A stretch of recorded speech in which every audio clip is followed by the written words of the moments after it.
Well, hey, my friend. Welcome to Creatives on Fire, the go-to podcast for content creators looking to grow their audience as well as their income.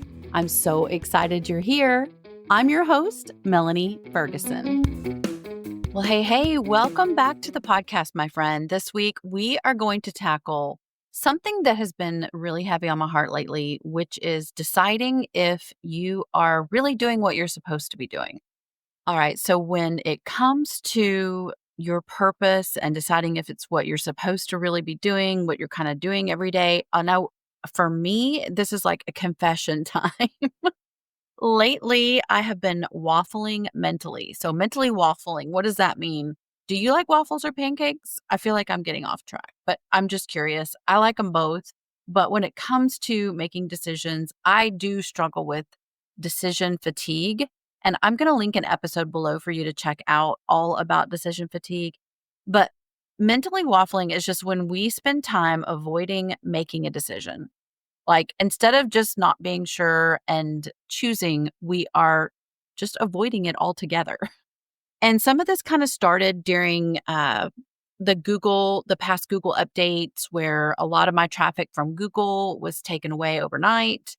And then, of course, the social media, drama daily. They are always a roller coaster of emotions. And sometimes it's working for you, sometimes it's not.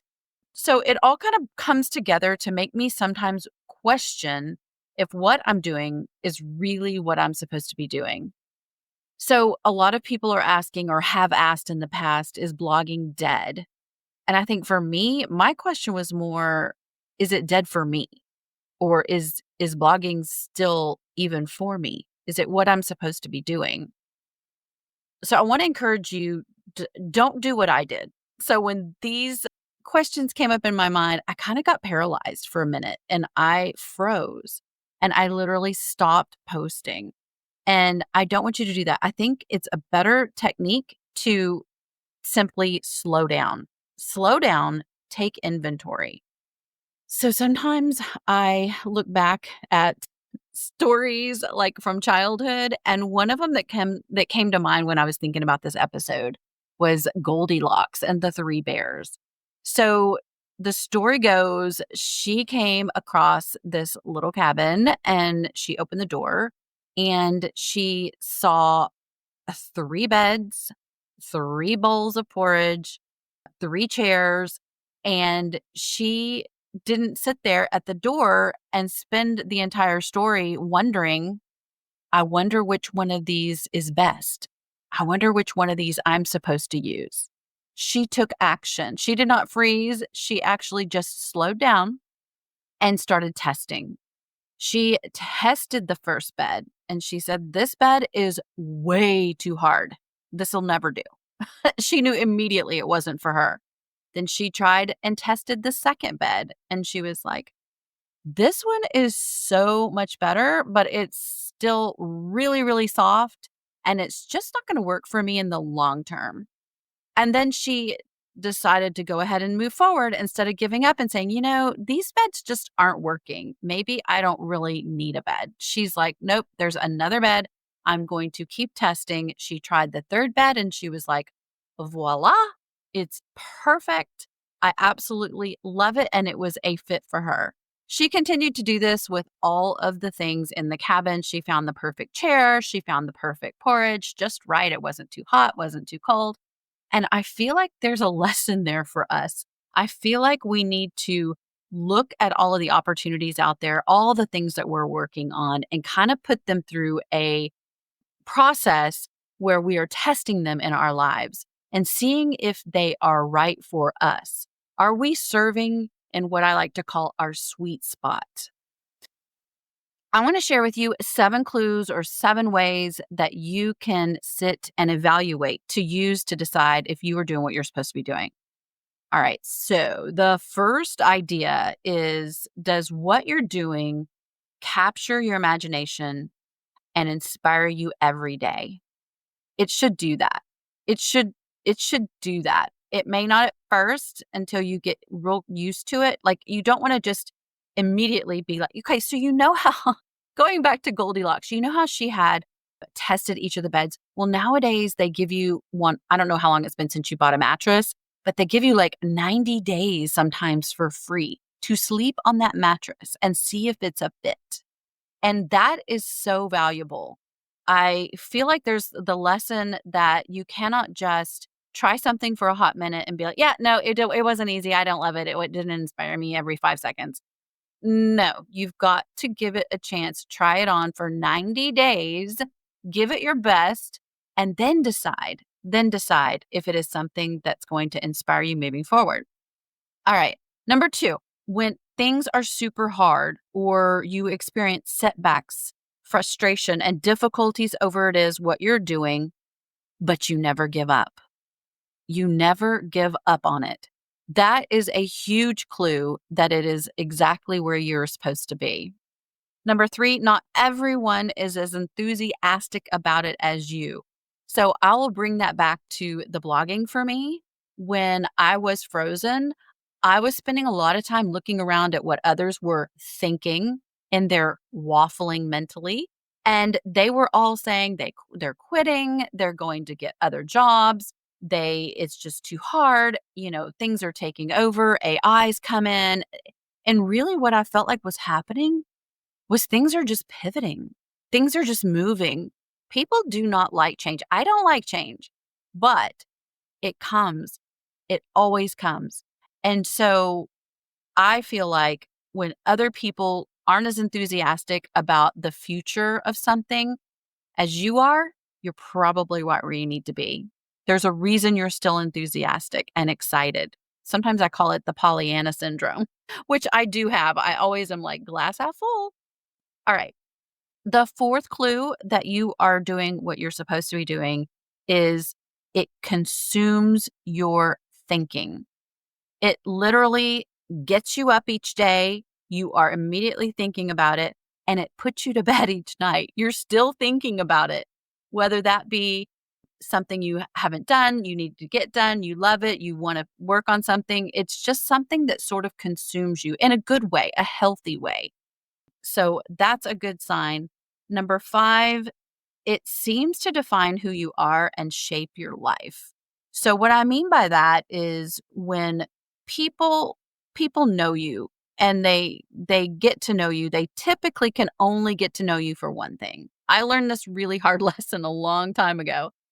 So basically, if you start out and you are their Avon lady, you will always be that person's Avon lady. Like they will only remember you for that.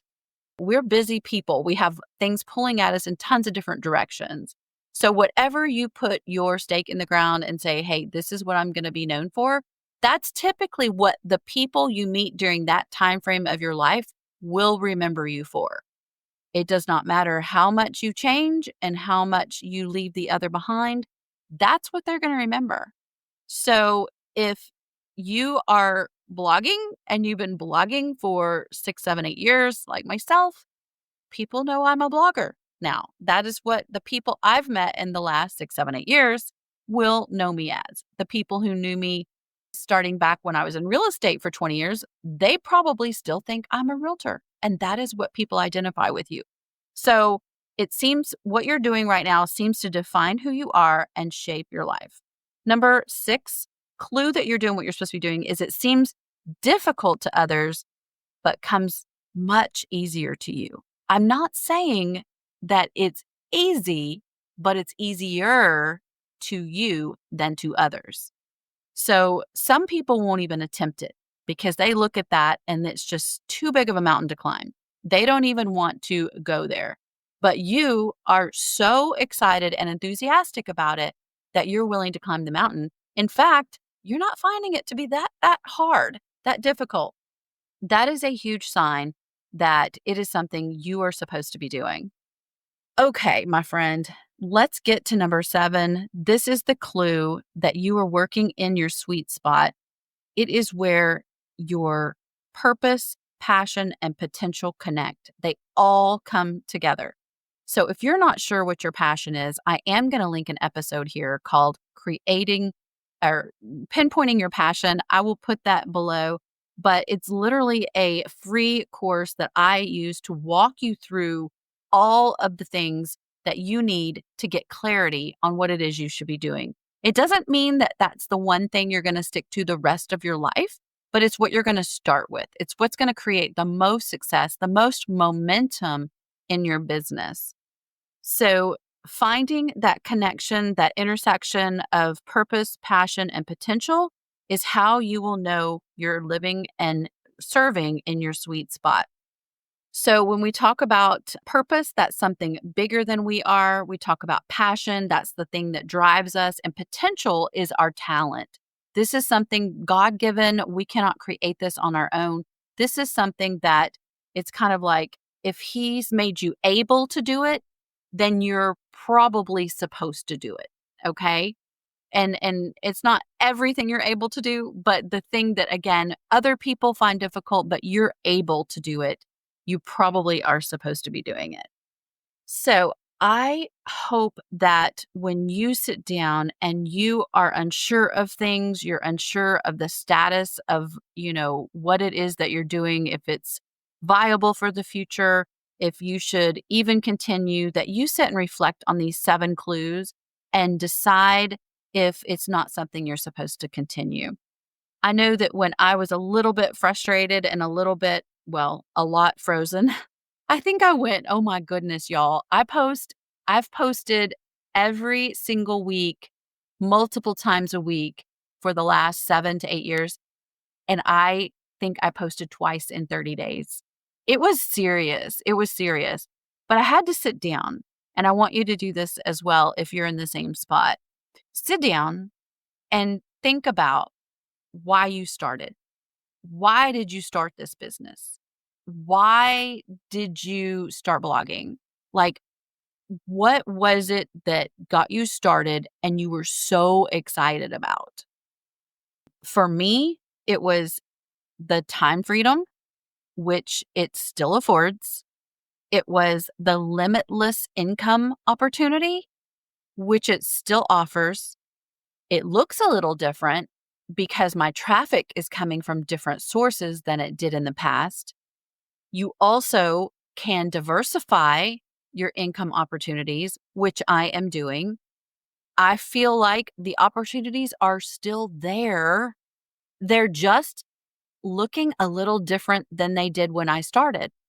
So time freedom, limitless income opportunity, and creative expression. I knew it was a place that I could share my creativity in the hopes of helping others and serving others. And that, my friend, is a huge clue that you're doing what you're supposed to be doing. All right. I hope this was helpful. I hope that this hit well with you. If it was a time in your life when you are questioning things, a time in your life when you're not sure what it is, what direction you should go. I'm also going to link an episode about courage below, because I do think that moving forward in the current climate of the world and everything around us, the economy, etc., we need courage. We need courage to continue to take one step. And that's what I want you to do. I want you to take the next right step. Don't stay frozen. Keep moving forward, even if it's at a slower pace, but don't stop. Don't stop. All right, my friend, until next time, stay creative. Thank you so much, my friend, for tuning in each and every week. If you learned something new or were inspired from today's episode, I would be incredibly grateful if you would take a minute and just leave a review. Bonus points if you share this episode by screenshotting it and tagging me on social at Creatives on Fire Podcast. I'll share you in my stories when you do. In the meantime, keep rocking your business, and I'll meet you back here next Tuesday. And don't forget, no one else will ever be you, and that is your creative superpower.